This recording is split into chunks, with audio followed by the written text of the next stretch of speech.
오늘 본문으로 읽어드린 성경 말씀은 모든 그리스도인들이 좋아하고 암송하는 은혜로운 말씀입니다. 다시 한번 본문 말씀을 읽겠습니다. 우리가 알거니와 하나님을 사랑하는 자 곧 그의 뜻대로 부르심을 입은 자들에게는 모든 것이 합력하여 선을 이루느니라. 천주교와 개신교가 함께 번역한 공동 성경이 있어요. 그 성경은 이렇게 말씀했습니다. 하나님을 사랑하는 사람들, 곧 하나님의 계획에 따라 부르심을 받은 사람들에게는 모든 일이 서로 작동해서 좋은 결과를 이룬다는 것을 우리는 압니다. 또 요즘 새로 나온 성경이 있습니다. 메시지 성경이라 그러는데요. 거기 보면은 우리는 하나님을 사랑하는 우리 삶 속에 일어나는 모든 일이 결국에는 선한 것을 이루는 데 쓰인다는 확신을 갖고 살 수 있습니다. 그렇게 번역을 했어요.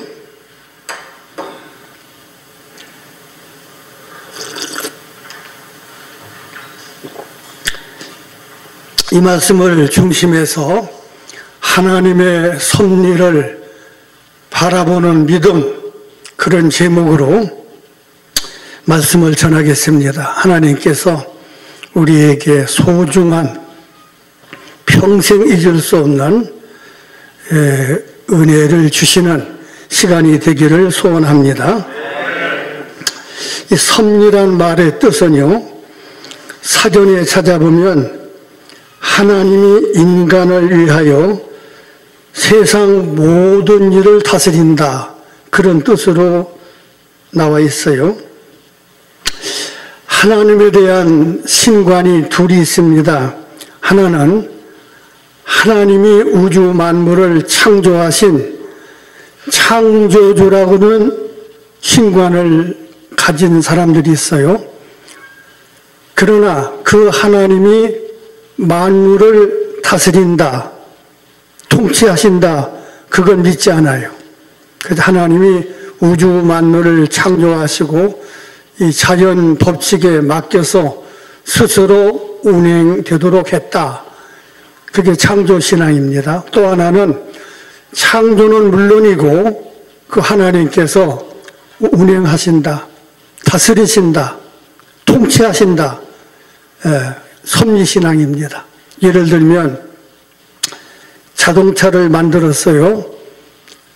그리고 기름을 넣고 시동을 걸어서 운행되게 만들었어요. 그리고 그 다음은 관여하지 않고 스스로 움직이게 했다. 이게 창조신앙입니다.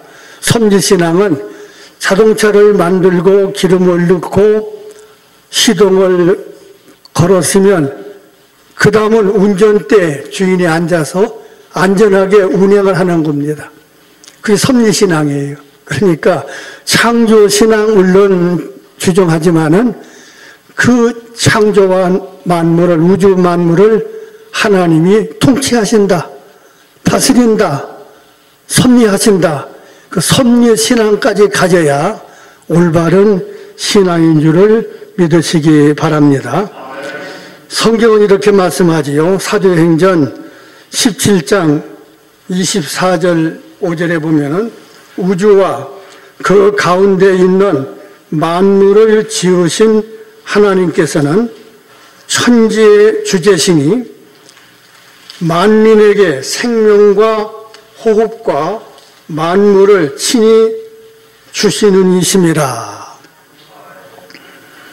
시편 31편 15절에 보면은 내 시대가 주의 손에 있사오니 내 원수들과 나를 핍박하는 자들의 손에서 나를 건져 주옵소서. 내 시대가 주의 손에 있사오니, 여기 시대라고는 말은요, 그 원어에 보면은 이토타인데, 이토타일은 시사, 내 평생에 내 생활 가운데 일어나는 모든 사건, 모든 시사가 하나님의 손에 있습니다. 그런 신앙 고백이거든요. 섭리신앙이죠. 미국의 유명한 목회자요, 부흥사인 오스톤이라는 목사님 이런 일화가 있어요. 이분이 이제 나이 많고 늙고 병상에서 임종 시간이 다가와요. 그때 사탄이, 마귀가 이 목사님을 찾아왔어요. 이렇게 말합니다. 이제 너는 내 평생에 하는 모든 일을 방해한 나의 원수다.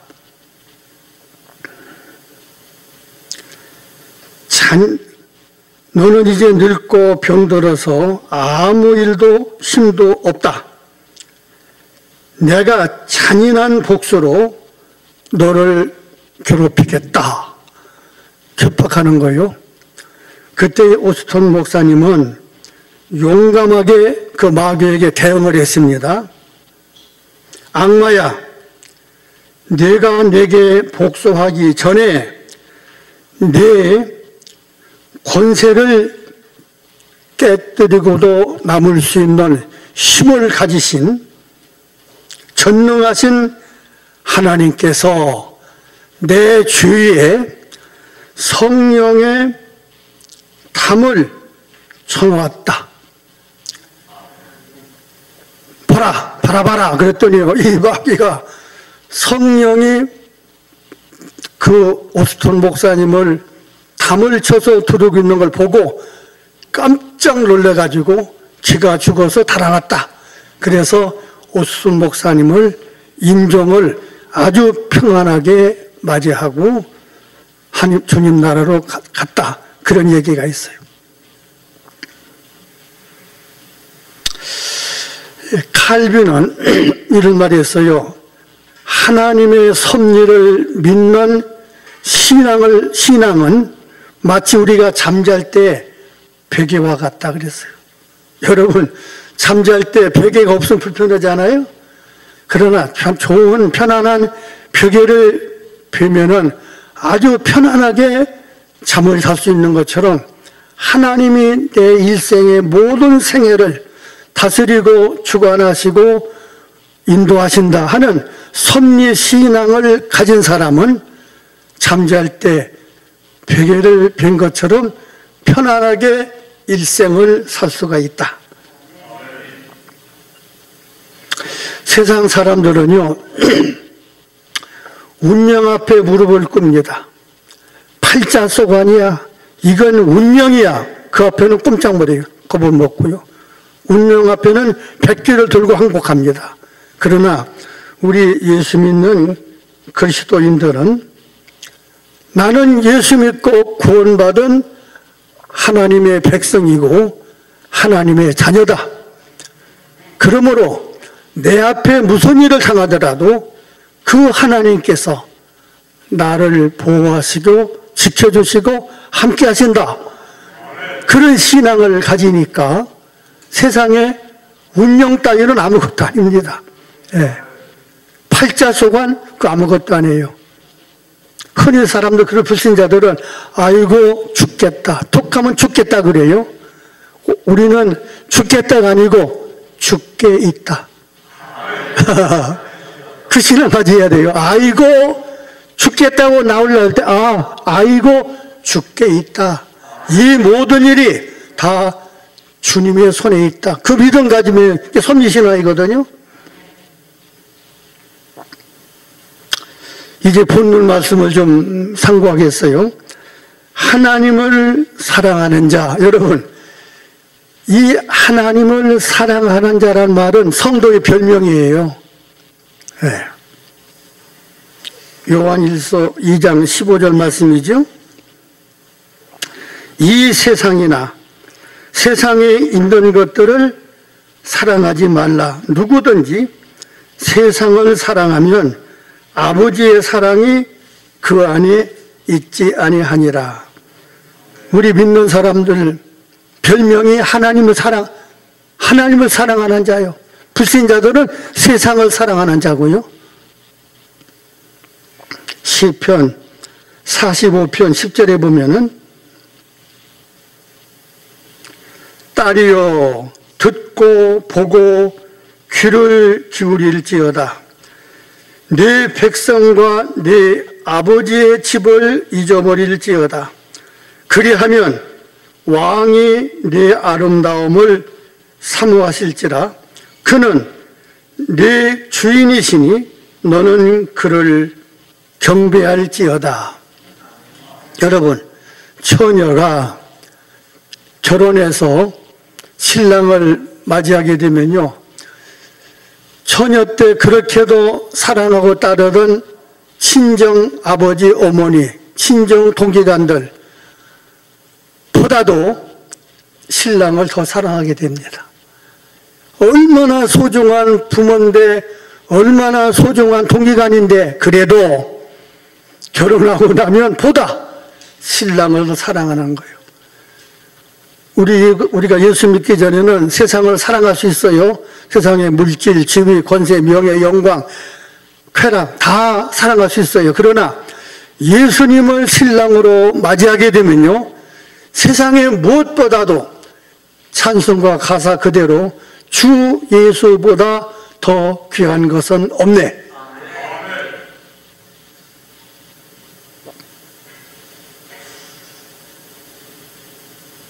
그러면은 신랑의 총애를 받는데, 결혼하고도 자꾸 친정 생각하고, 친정 엄마 생각하고 눈물 쩍쩍 빼고 말이죠.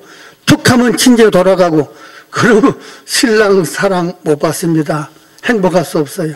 그러니까 이 세상 무엇보다도 우리는 하나님을 사랑하는 자, 성도가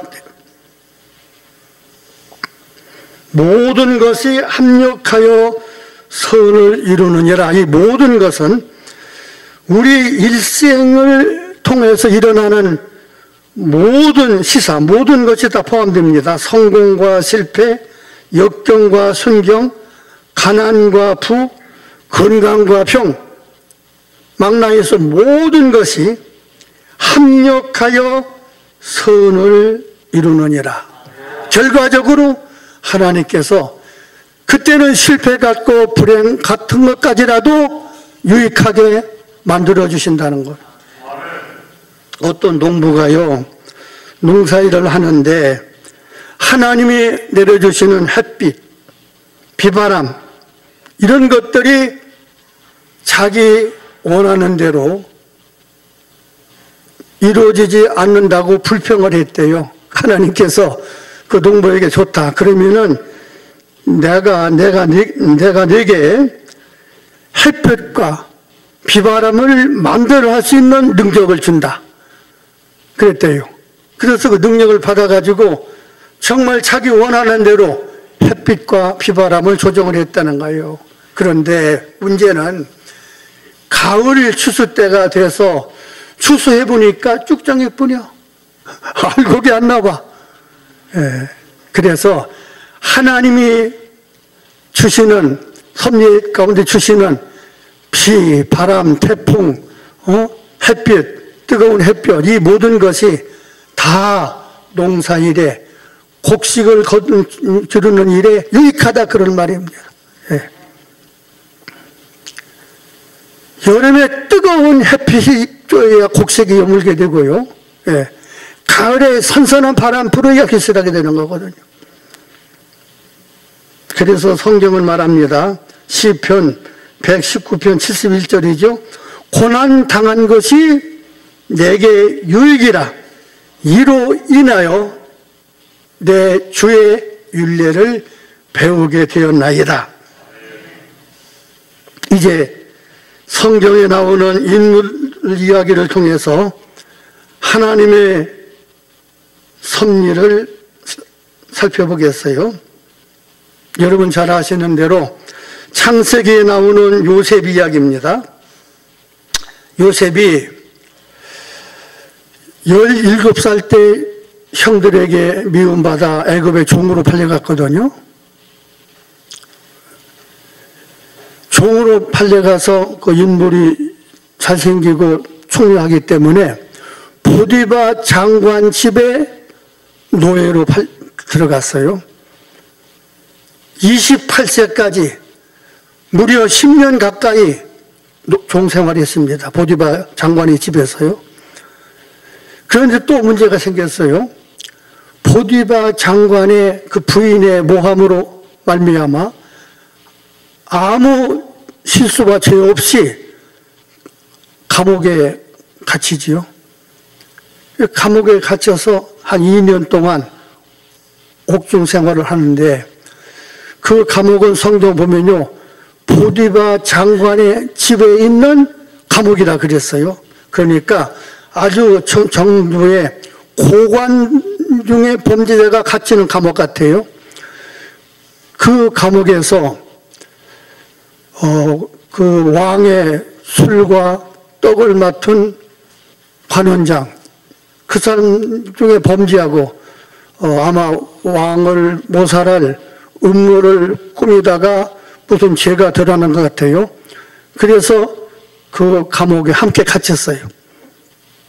여러분 잘 아시는 대로 그들이 거의 같은 때 꿈을 꿨고, 그 꿈을 요셉이 해몽을 하지요.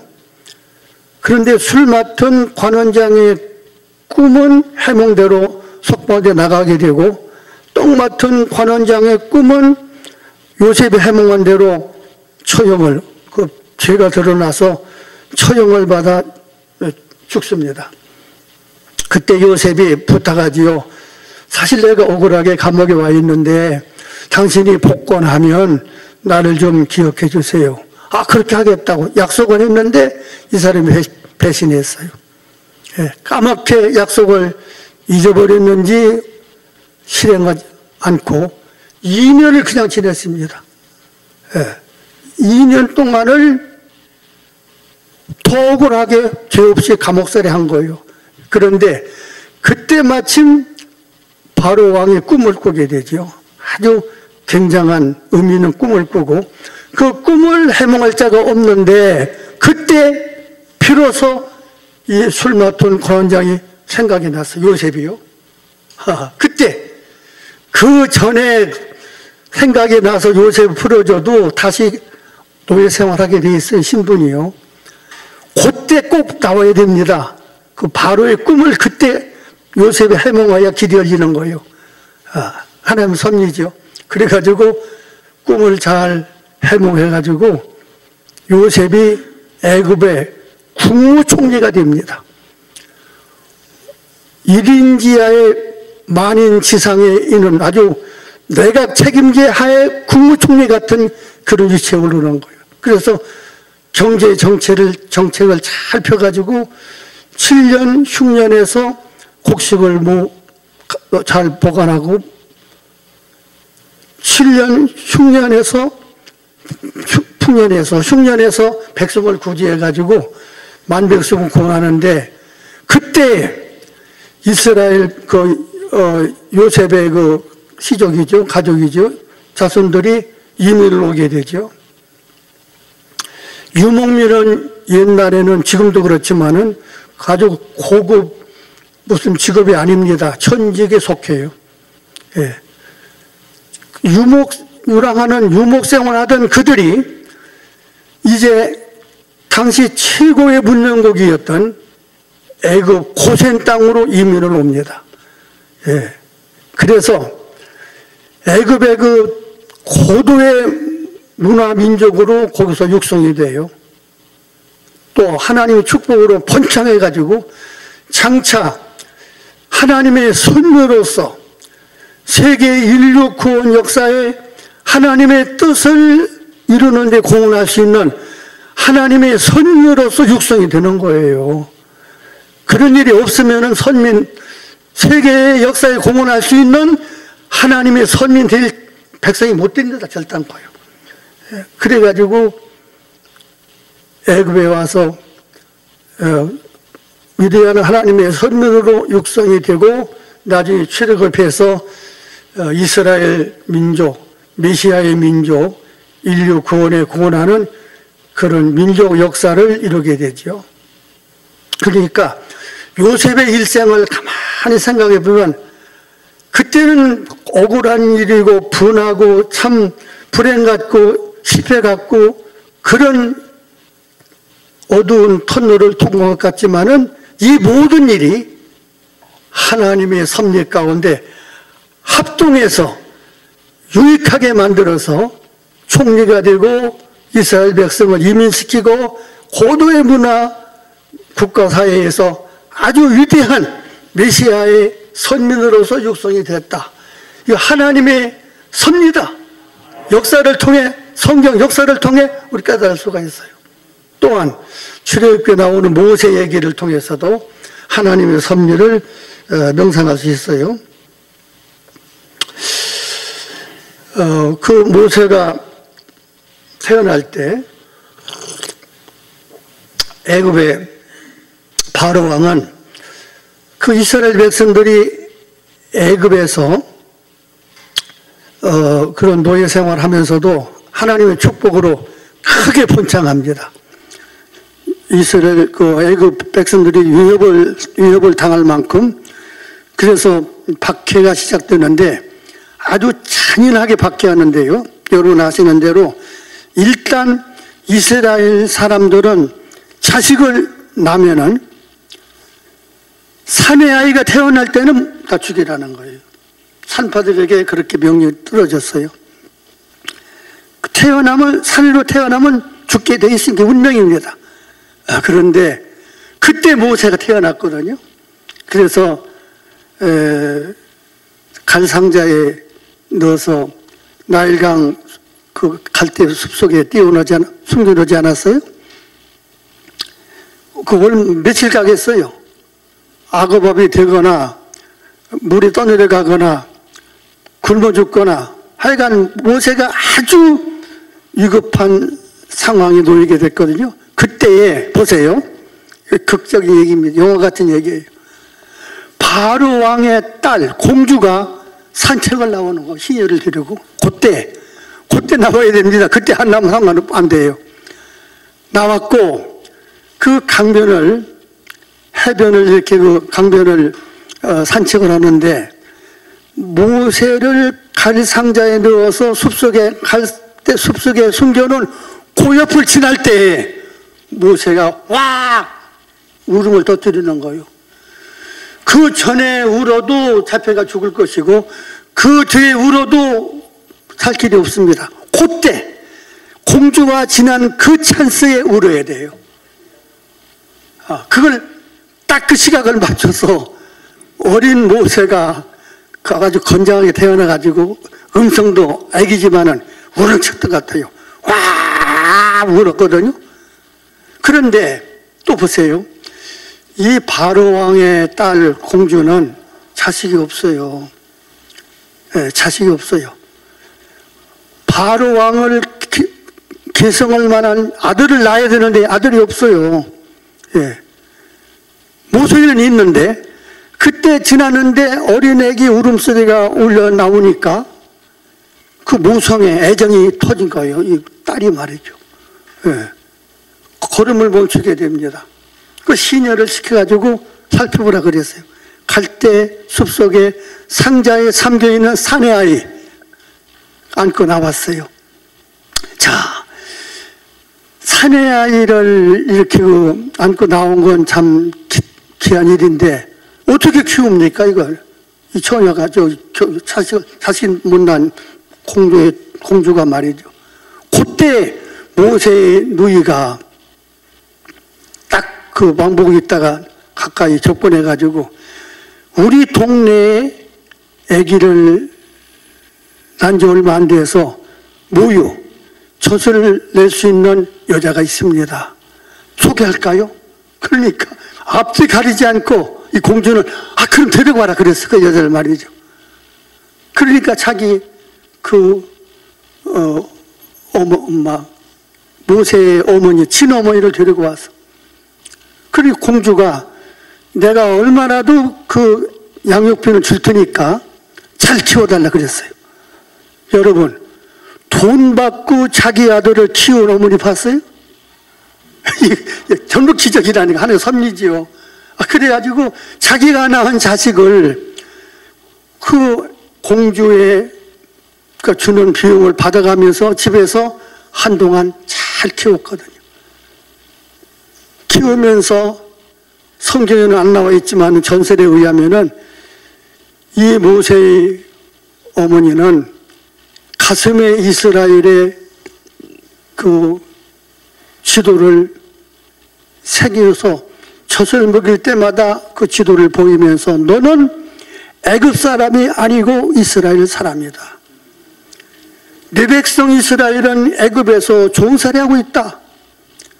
너는 반드시 장차 내 백성 이스라엘을 구출해 낼 사명이 있다. 어려서부터 정신적으로 그런 그 애국심, 이스라엘을 구원할 그런 사명을 늦었다는 거예요. 그렇게 했을 거예요. 그래서 한동안 기른 다음에 궁중으로 들어갔지요. 그래서 당시 애굽은 지금 미국처럼 유럽처럼 최고의 강대국이고 문명국이기 때문에 더군다나 그 바로는 아들이 없어. 왕위를 결성할 자는 공주의 양아들인 모세야. 그래서 궁중에서 왕자의 교육을 받은 거예요. 예.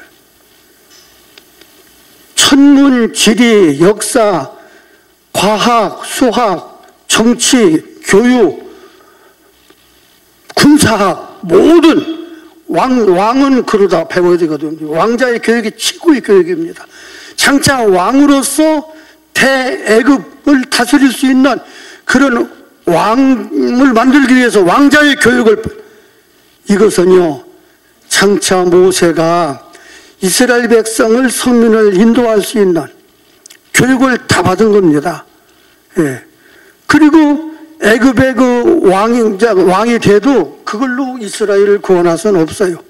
그래서 실수 같았지만은 그 이스라엘 백성을 핍박하는 애굽 사람을 죽인 일로 말미암아 애굽 왕 바로가 모세를 잡아 죽이려고 그러니까 망명했죠.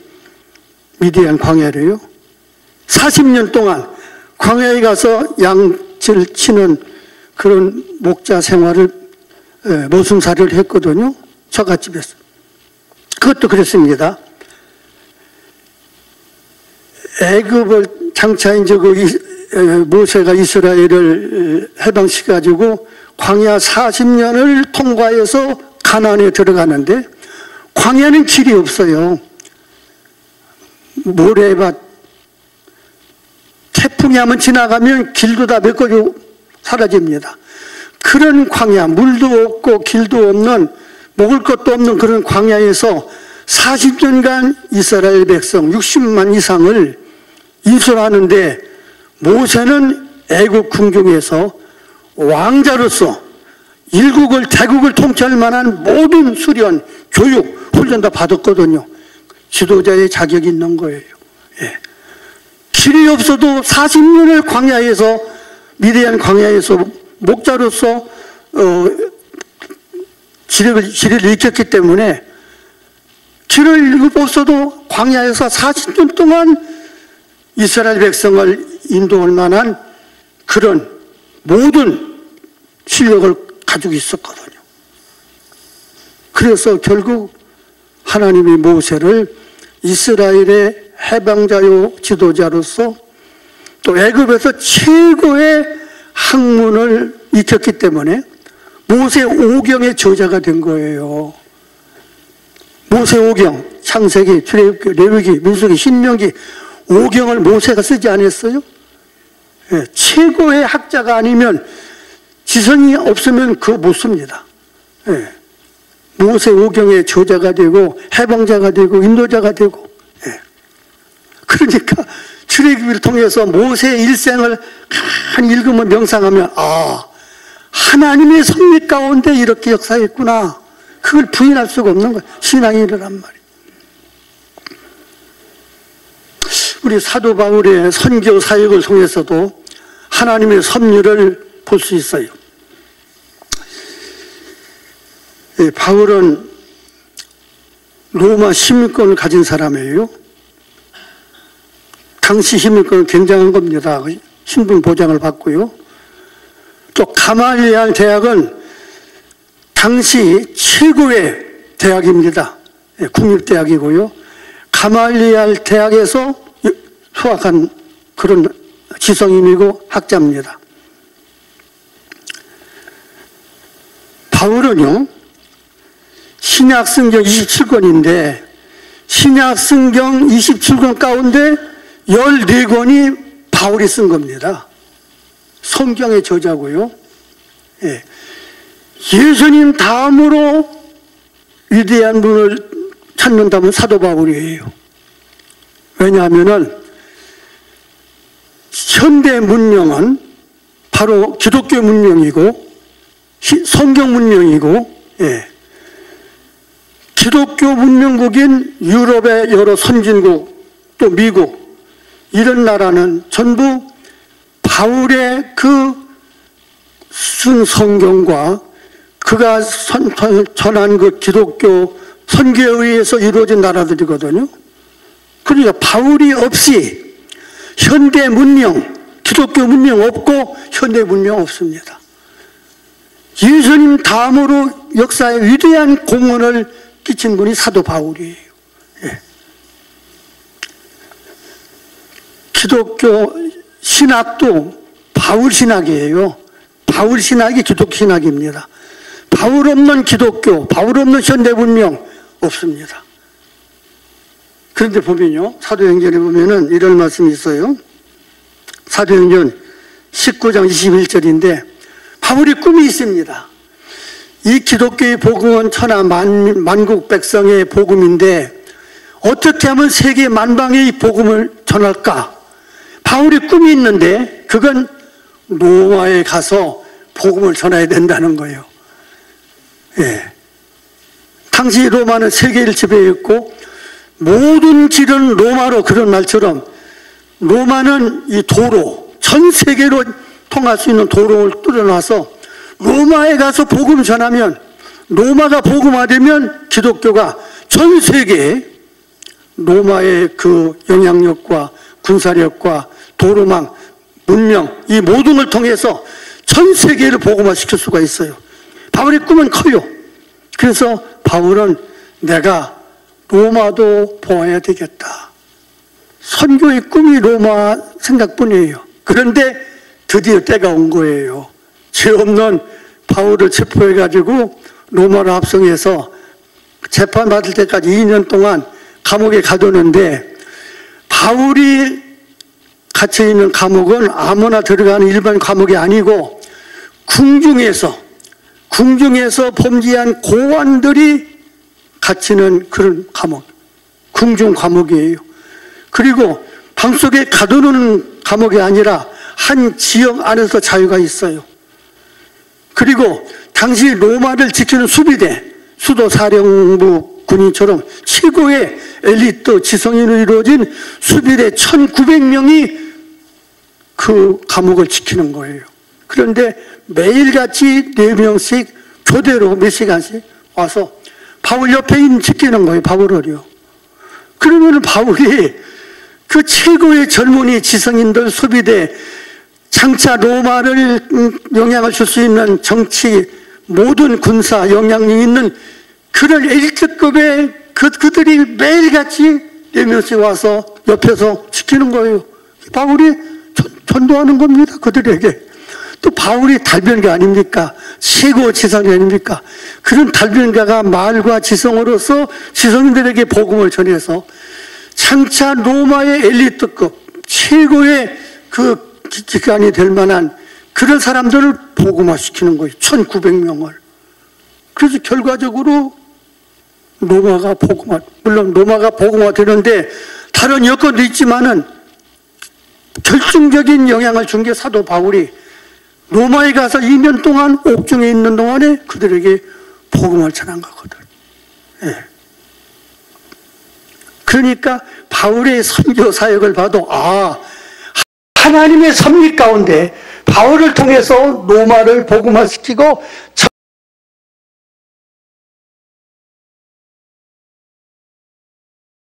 알 수가 있어요.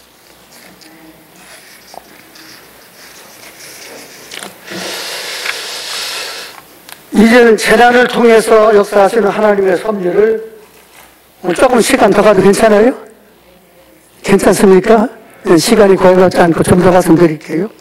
재난을 통해서 역사하시는 하나님의 섭리를 생각하겠어요. 에레미야 27장 8절에 보면은 하나님께서는 범죄한 인간을 징벌하시는 도구로 세 가지를 사용하시는데 전쟁, 기근, 전염병입니다. 성경에 많이 나와 있어요. 이걸 통해서 하나님이 범죄한 인간들을 징벌하시는 도구로 쓰셨거든요.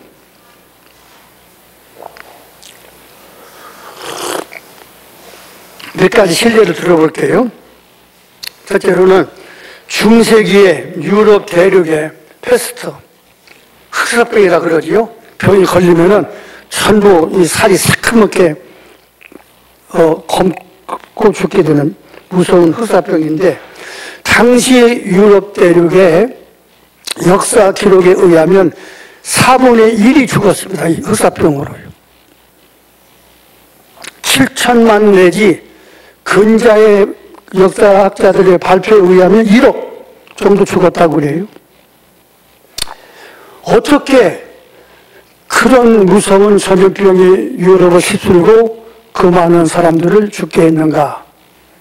하나님 섭리가 거기 있어요. 당시 유럽은요, 정치 제도가 봉건제도입니다. 봉건제도가 뭡니까?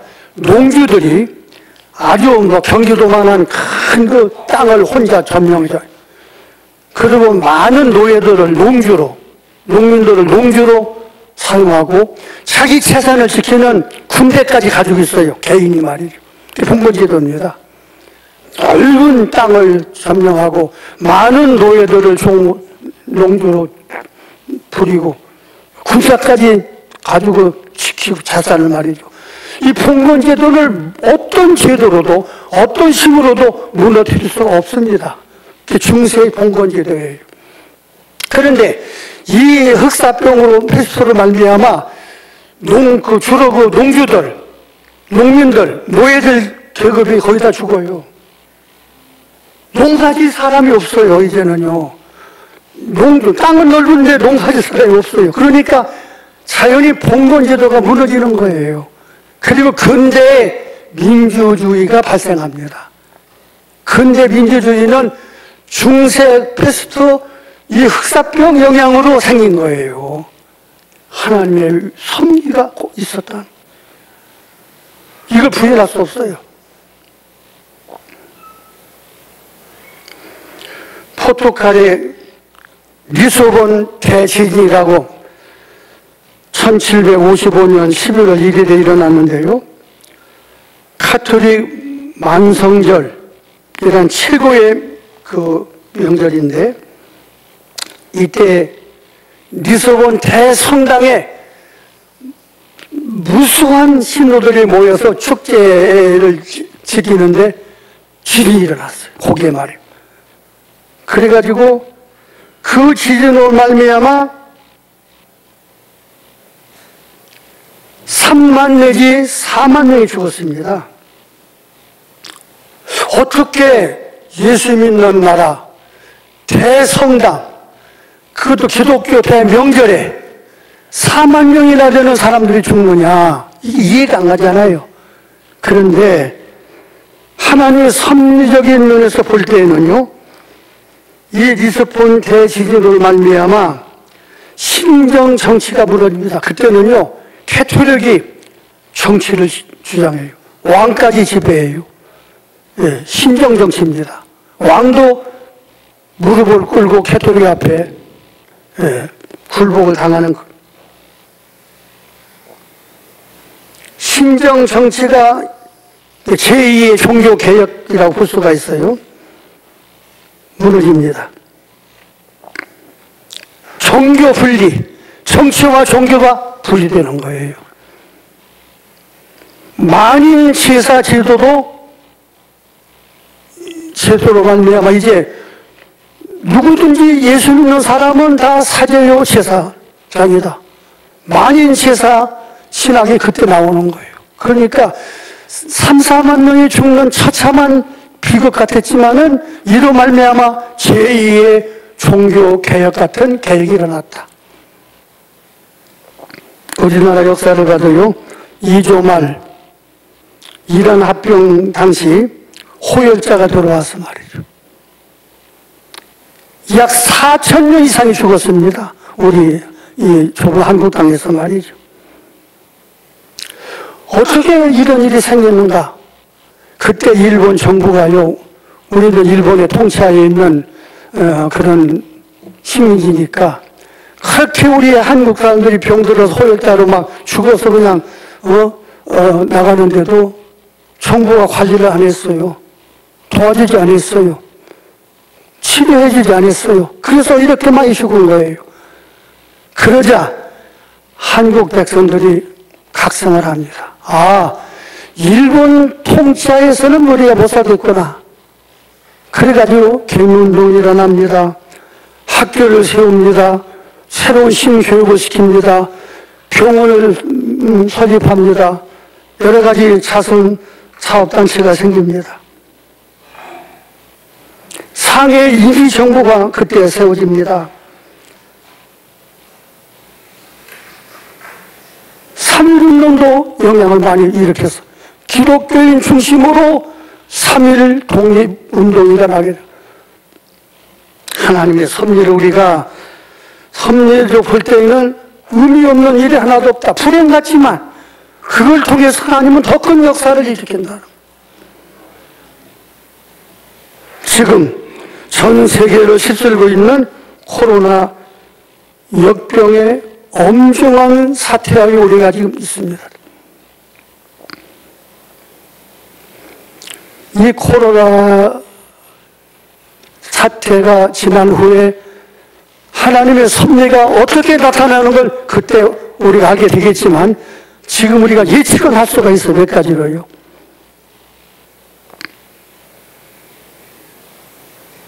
우리 인생의 연약함과 한계를 깨닫게 됩니다.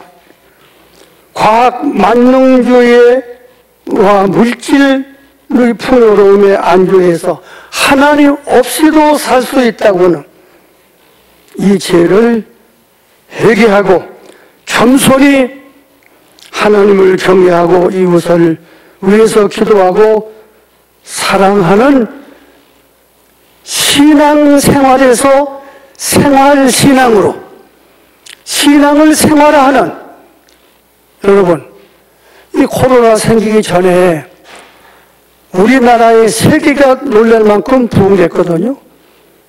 1200만 성도가 있었어요. 5만 교회가 있었어요. 그런데 사회는 하나도 변화가 없었습니다. 기독교인 1200만이 있어도 5만 교회가 있어도 사회는 아무런 변화 일어나지 않았어요. 여전히 죄중에 빠져 있습니다. 이번 코로나를 말미암아 한국 교회도 변화를 받고 현대 문명도 바꿔져야 되고 그런 하나님의 섭리가 반드시 있을 것이다. 산에 올라갈 때 보지 못한 꽃을 내려올 때 보았네. 고운 시인의 그런 시구가 있잖아요. 한국교회는 교회 성장과 부흥식에 보지 못한 성령의 임재를 텅 빈 예배당 공간 안에서 최소의 성도와 함께 예배 드릴 때 보게 되었네. 교회의 주인은 목사도 성도도 아닌 우리 주 예수 그리스도심을 텅 빈 예배당 안 몇몇 성도와 함께 예배 드릴 때 보게 되었네. 힘겨운 코로나 시대를 보내면서 아파하는 성도들과 사회적 약자들의 힘겨운 삶을 비로소 보게 되었네. 끝일 줄 모르는 코로나 시대를 보내면서 큰 교회만이 할 일들로만 알았던 일들을 작은 교회들도 함께 할 수 있다는 것을 깨닫게 되었네.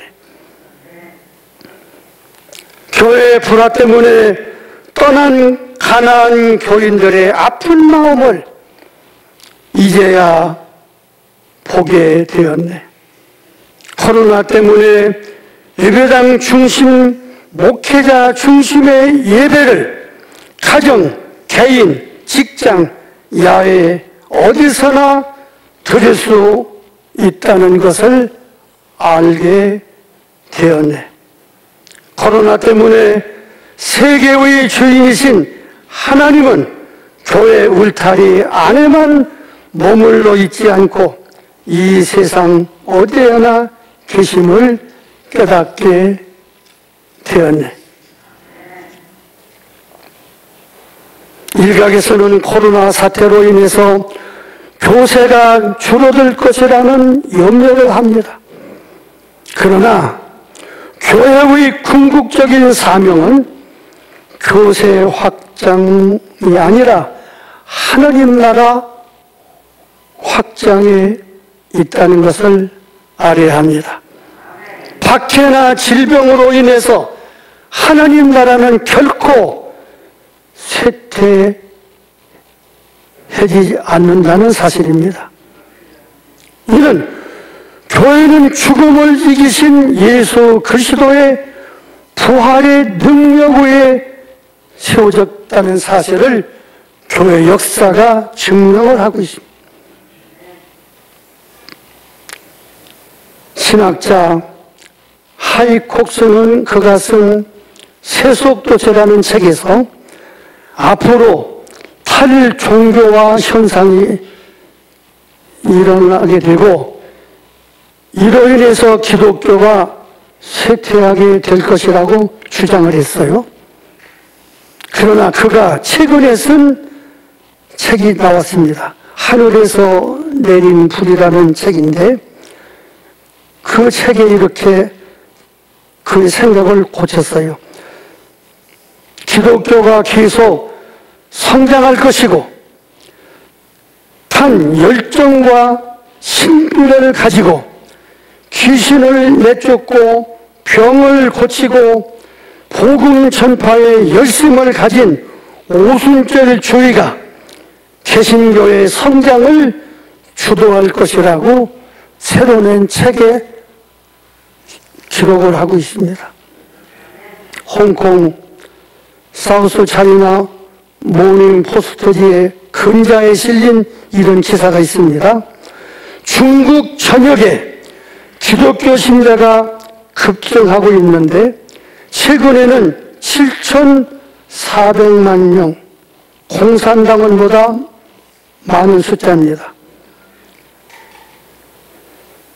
중국 정부가 공인하는 기독교인 숫자는 개신교가 2,100만, 천주교가 600만 나와 있는데 실제 지하교회 교인 숫자는 1억 2,100만이고 이 숫자는 중국 인구 14억의 10분의 1, 그러니까 중국 사람 가운데 10명 가운데 1명은 기독교 신자라는 통계가 나와 있습니다. 톨스토이는 그의 저서인 부활이라는 책의 서두에 이렇게 기록을 하고 있어요. 수십만의 사람이 어떤 장소에 모여 자기들이 모여 있는 땅을 뜯어 고치려고 아무리 애쓴다 할지라도, 또는 그 땅을 아무것도 나오지 못하게 풀을 한 구석에서부터 뽑아버리고 석탄과 석유와 연기로 그슬러 놓는다 할지라도 따뜻한 햇볕이 비춰오니 풀은 다시 살아나고 길바닥에 깐 돌과 돌 사이에도 풀은 푸릇푸릇 돋아 나오기 시작하였다. 이게 부활이라는 책 서두에 나오는 글입니다. 이는 생명의 신은 무엇을 가지고도 막을 수 없다는 뜻이죠. 하나님을 사랑하는 자, 곧 그 뜻대로 부르심을 입은 자들에게는 모든 일이 합력하여 선을 이루나니라.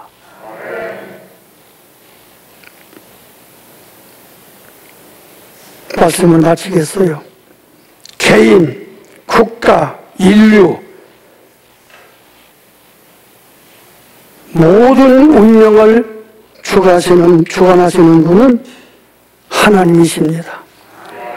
이런 하나님의 섭리를 바라보고 믿고 나가는 우리 성도들은 여러분 개인적으로도 오늘 시대를 바라보면서도 그렇게 낙심하고 절망할 게 아니라 하나님의 섭리가 역사를 주관하시는 하나님의 섭리가 움직이고 있다.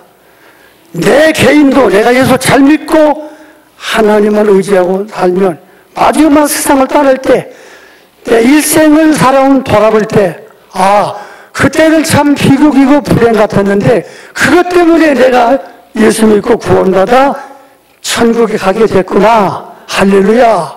감사하면서 천성을 향할 것이고, 이 역사가 지금은 모르지만 그 코로나 사태로 말미암아 세계 역사를 하나님이 바꾸었구나 하는 것을 반드시 깨닫게 될 날이 올 줄을 믿으시고 잘 참고 이겨나가시기를 주의 이름으로 부탁을 드립니다.